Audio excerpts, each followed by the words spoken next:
están? Bienvenidos a Punto de Encuentro por el canal de la ciudad, este programa que celebra la diversidad de cultos que conviven en la ciudad de Buenos Aires. Mi nombre es Nadia Balbaki y yo los voy a estar acompañando durante este recorrido. En el programa de hoy vamos a recibir a Pamela Malevich. Ella es la subsecretaria de Derechos Humanos y Pluralismo Cultural de la ciudad de Buenos Aires y nos va a estar hablando acerca de su historia y las actividades que realizan desde la subsecretaría a favor de los derechos humanos y la diversidad. Y ahora, dicho esto, comenzamos recorriendo los cultos de la ciudad.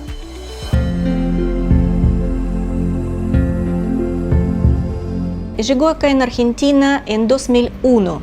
Yo soy arquitecta y pasó que 8 años viví en China y estudié Feng Shui. Y empecé como a buscar equilibrio y armonía en espacios. Entonces es normal para mí, si yo entro en un hotel, empiezo a mover, por ejemplo, camas o sillones, nadie nos sorprende más. Y cuando empecé acá a hacer esto, me miraron raro, más que dueño de alquiler también me dijeron, qué raro. Y cuando ve que mejor, ella pregunta, ¿qué es esa técnica? Yo digo, esa técnica Feng Shui. Esa es como aplicación de técnica Feng Shui a arquitectura y decoración. Y a partir de ese momento empecé a explicar a gente qué es. Y en 2001, 2002, acá en Argentina pocas personas sabieron qué es. Ahora seguro que mucho más, porque yo trabajo mucho en esto y tengo mis alumnos que trabajan en varias ciudades y varios países ya. Y siempre digo que Feng Shui no es ni arte ni ciencia, es una técnica china que tiene historia 5.000 años que podemos aplicar en cualquier lugar del mundo. Feng Shui es manera de vivir. Para personas quien quiere estar bien por adentro, tranquilos pensamientos, es muy importante saber equilibrio entre los 5 elementos que tenemos en Feng Shui: fuego, agua, tierra, metal y árbol. No madera. Madera es material, árbol es vivo. Entonces 5 elementos de Feng Shui es vivos, que existe sin humano. Algunas veces agregan aire, pero Feng Shui no hablan de mística. Aire no tiene características, no tiene olor, no tiene color, no tiene peso, y Feng Shui habla de cosas reales. Entonces 5 elementos tienen 5 características: color, forma, material, símbolo. Y después agregó orientación. Y esas 5 características puedes usar para armonizar tu entorno, tu vestimenta, tu vida. ¿Por qué es tan importante? Porque cuando la persona vive adentro de armonía de esos 5 elementos, está bien. Yo tengo clases virtuales, pero siempre primer clase personal. ¿Por qué? Otra vez, yo pregunto fecha de nacimiento de persona y calculo de qué forma dar clase. Ahora 5 personas, hago grupitos. Si más que 5 personas, yo armo varios grupos y prolongo esas charlas. Pero prefiero reducir grupos, pero repetir, pero personal, porque esas charlas justo para eso, para conocer y presentar.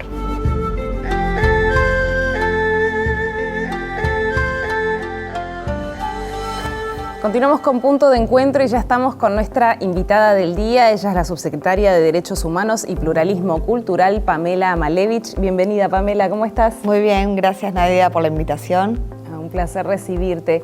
Bueno, Pamela, antes de hablar del gran trabajo que realiza la subsecretaría, me gustaría que nos cuentes acerca de tus orígenes.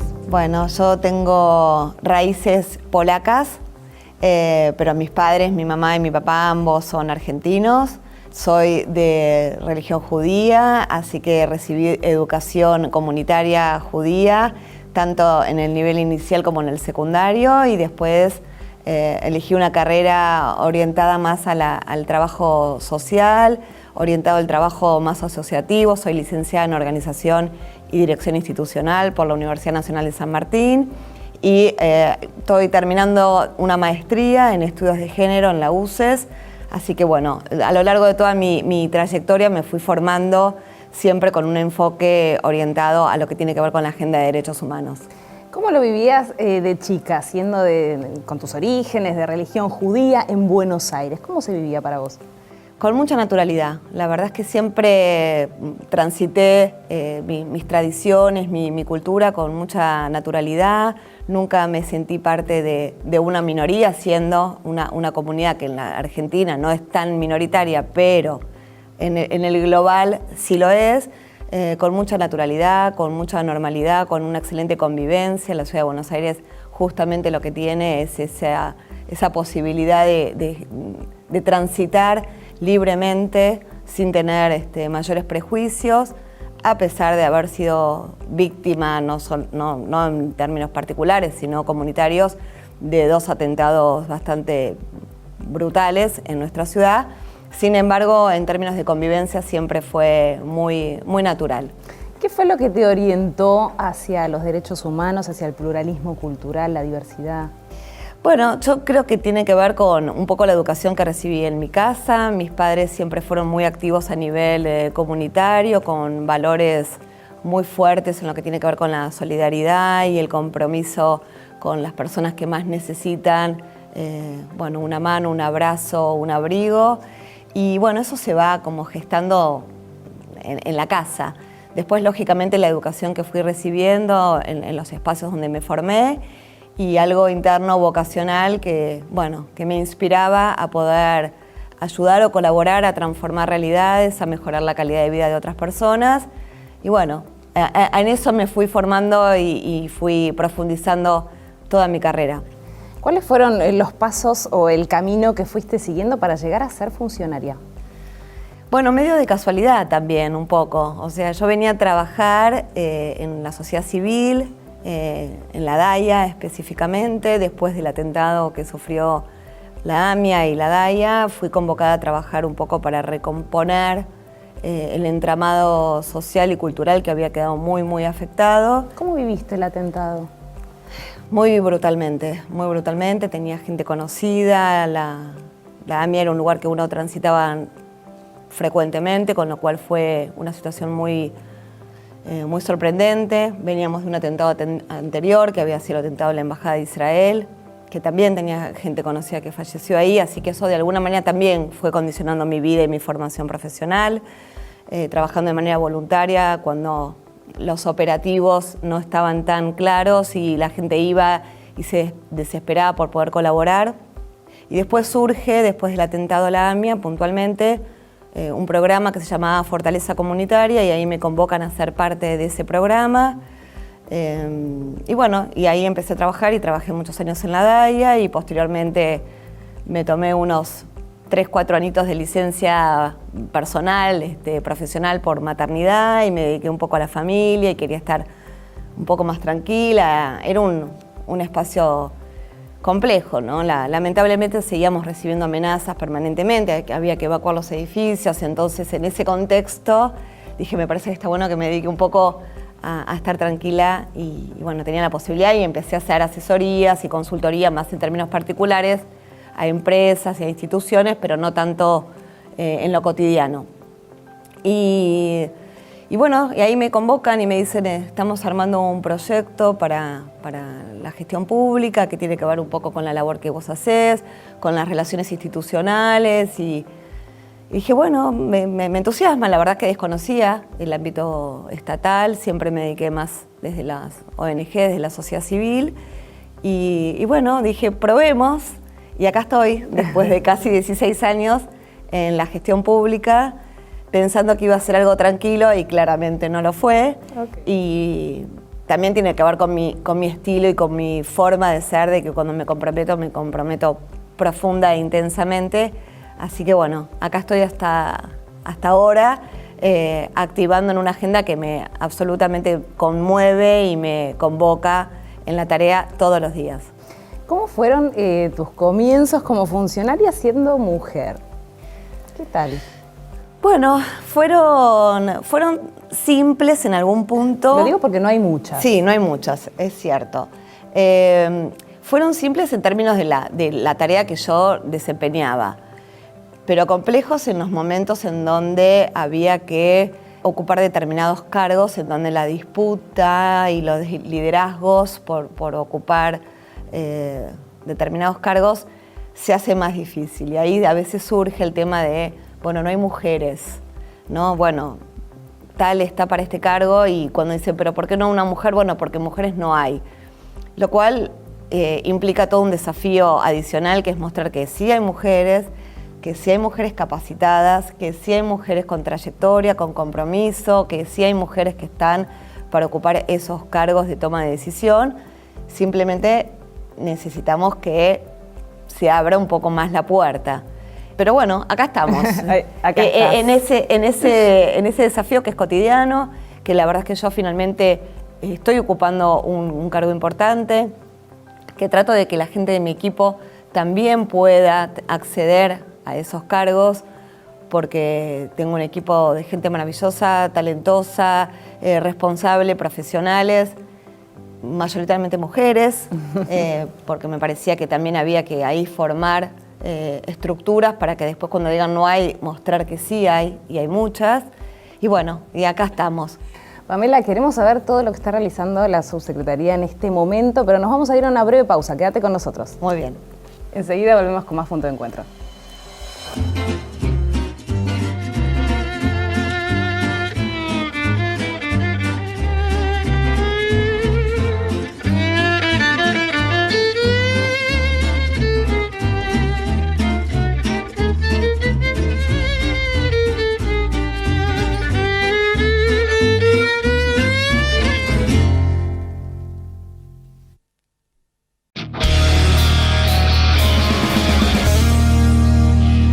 Seguimos con Punto de Encuentro y continuamos conversando con Pamela Malevich. Pamela, hablemos acerca de las actividades que está realizando la Subsecretaría de Derechos Humanos, que está a cargo tuyo desde el año 2015. Bueno, tenemos una agenda amplísima de actividades. Ponemos el foco en lo que tiene que ver con el respeto y la promoción de los derechos humanos. Este año hay una particularidad, que se cumplen 75 años de la Declaración Universal de los Derechos Humanos, con lo cual es un eje que nos atraviesa profundamente, y también coincide con los 40 años de democracia, con lo cual también ahí tenemos un desafío de poder mostrar cuáles son los objetivos alcanzados durante estos años y las deudas que tenemos también como sociedad. Y entonces trabajamos un poco en ampliar un poco la perspectiva de estas agendas, que tradicionalmente tenían un enfoque más vinculado a la memoria, la verdad y la justicia, como lo que fue el terrorismo de Estado en la Argentina y en toda la región, pero pensar una agenda más actual y más contemporánea.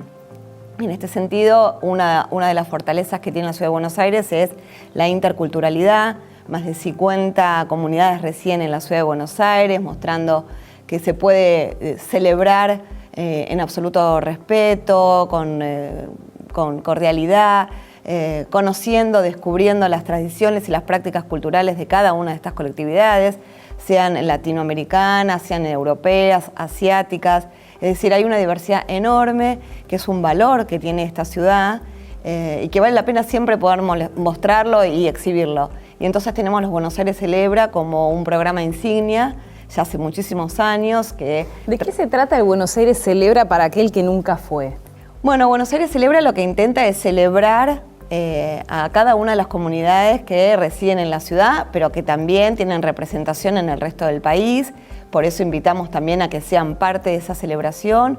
Cada una de las comunidades o colectividades viene en la Ciudad de Buenos Aires a mostrar su gastronomía, sus danzas, sus artesanías, y cómo disfrutan y cómo viven su cultura en la actualidad, también representando de alguna manera sus historias. Entonces, lo que hacemos es celebrar justamente esta diversidad que nos caracteriza y que casi los hace únicos en el mundo, sobre todo por el respeto que se va cultivando en cada uno de estos encuentros. Hay un programa relativamente nuevo que están realizando de empresas y derechos humanos. ¿De qué se trata? Bueno, en la pandemia nosotros detectamos una necesidad puntual, que algunas empresas se comunicaban para ver de qué manera podían mejorar sus estándares en derechos humanos al interior de las empresas, entendiendo que querían generar una suerte de cambio cultural, pero también en los entornos a donde estas empresas ofrecen sus servicios. Entonces diseñamos conjuntamente con Naciones Unidas un programa específico con lo que tiene que ver con los procesos de debida diligencia, que es la detección de oportunidades que pueden tener las empresas para mejorar sus estándares de calidad en relación a las temáticas de derechos humanos. Y lo trabajamos de manera transversal con todas las áreas de gobierno, pensando qué herramientas podíamos ofrecerles para, por ejemplo, implementar una política con perspectiva de género dentro de la empresa, o implementar una política de familia dentro de las empresas, o una política que tiene que ver con la inclusión para personas con alguna discapacidad, o políticas que tienen que ver con el cuidado del ambiente. Es decir, cómo quienes son parte de estas empresas pueden mejorar la calidad de quienes son empleados y también en los entornos cercanos a las empresas. Entendemos que el trabajo de articulación es permanente, es necesario y es absolutamente relevante para poder dar las respuestas adecuadas. No alcanza con solamente el Estado trabajando en esta agenda, se necesita el compromiso de quienes son partes, quienes son todos los actores de la sociedad. Sé, Pamela, que desde de los comienzos de tu gestión trabajás fuertemente en los derechos de la mujer. Así es. ¿Qué trabajos o qué evolución has visto desde que comenzaste hasta hoy? Nosotros tenemos un eje que es transversal también, que tiene que ver con la agenda de género, por supuesto, la agenda de género y diversidad, pero en la agenda de género hacemos foco específicamente en las mujeres migrantes, las mujeres en situación de migración, las mujeres en situación de refugiadas también, en donde entendemos que hay una vulneración mayor de derechos, unas circunstancias que requieren una mirada de mayor atención, entonces diseñamos programas específicos para que las mujeres puedan desarrollarse plenamente en contextos que siempre generan algún tipo de dificultad, porque en general las mujeres cuando migran con sus hijos y esto genera un desafío adicional que tiene que ver con la crianza y a veces no tienen redes ni marcos de contención. Entonces pensar qué alternativas pueden tener estas mujeres supone la necesidad de articular con muchas áreas de gobierno, pero también de diseñar programas específicos para dar estas respuestas. Entonces pensamos en un programa específico que tiene que ver con las mujeres y la tecnología, entendiendo que hay una oportunidad enorme para desarrollarse. Capacitamos a más de 200 personas en tecnología con programas y becas específicas para puedan lograr la inserción laboral con un reconocimiento económico que logren autonomía económica básicamente y así poder mejorar su calidad de vida. Es decir, hay que pensar a veces en estas políticas de una manera interseccional, ¿no? Entendiendo que no es para todas las personas lo mismo, sino que hay que diseñar específicamente lo que cada persona necesita. Pamela, es un placer recibirte, escucharte, es un gran trabajo que realiza la subsecretaría, lo sé. Así que te agradezco por estar acá en Punto de Encuentro contándonos. Por favor, un placer enorme. Nosotros ahora continuamos con más Punto de Encuentro y nos vamos a recorrer el Centro Soca Mujeres por la Paz de la Soca Gacay.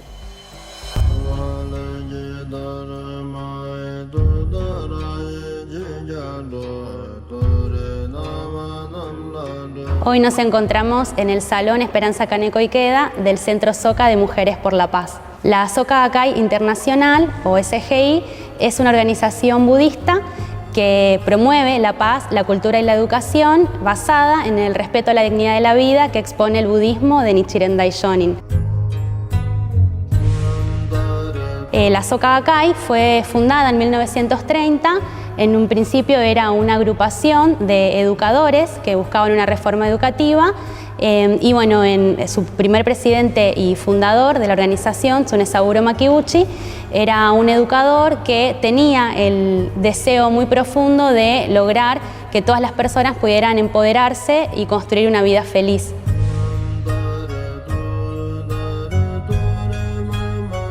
En nuestro país, la Soca Gacay Internacional de la Argentina, SGIAR, tiene ya una trayectoria de más de 50 años y tiene presencia en todas las provincias del país. En la ciudad de Buenos Aires se encuentra la sede central y también el Centro Soca de Mujeres por la Paz, ambos en el barrio de Villa Urquiza, y además hay otras 9 sedes en distintas ciudades y localidades del país.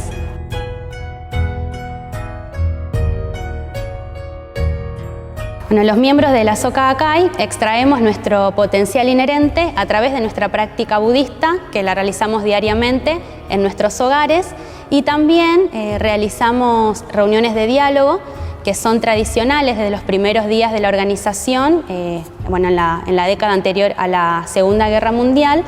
Y estos encuentros son, bueno, ámbitos donde convergemos personas de distintos lugares, distintas características, con el fin de estudiar juntos la filosofía budista y cómo aplicarla a nuestra vida cotidiana.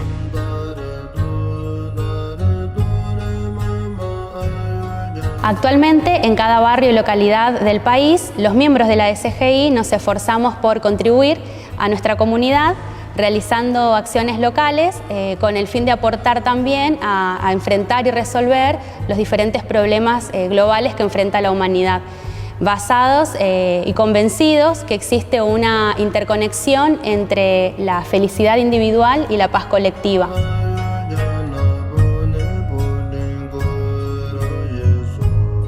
Justamente en las enseñanzas budistas hay un pasaje que dice que si uno enciende un farol para iluminar el camino de otra persona, también alumbra su propio camino. Y esto en realidad significa que cuando podemos dedicarnos sinceramente a la felicidad y al bienestar de los demás y en reconocer y enaltecer la dignidad de quienes nos rodean, podemos revelar mucho más los aspectos positivos de nuestra propia vida, podemos hacer brillar mucho más nuestra propia dignidad y dirigir nuestra vida hacia la felicidad.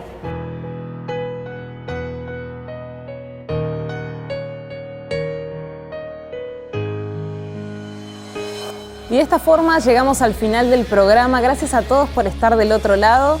Nos reencontramos en una próxima emisión de Punto de Encuentro para seguir conociendo la diversidad de cultos en la ciudad de Buenos Aires. Chau.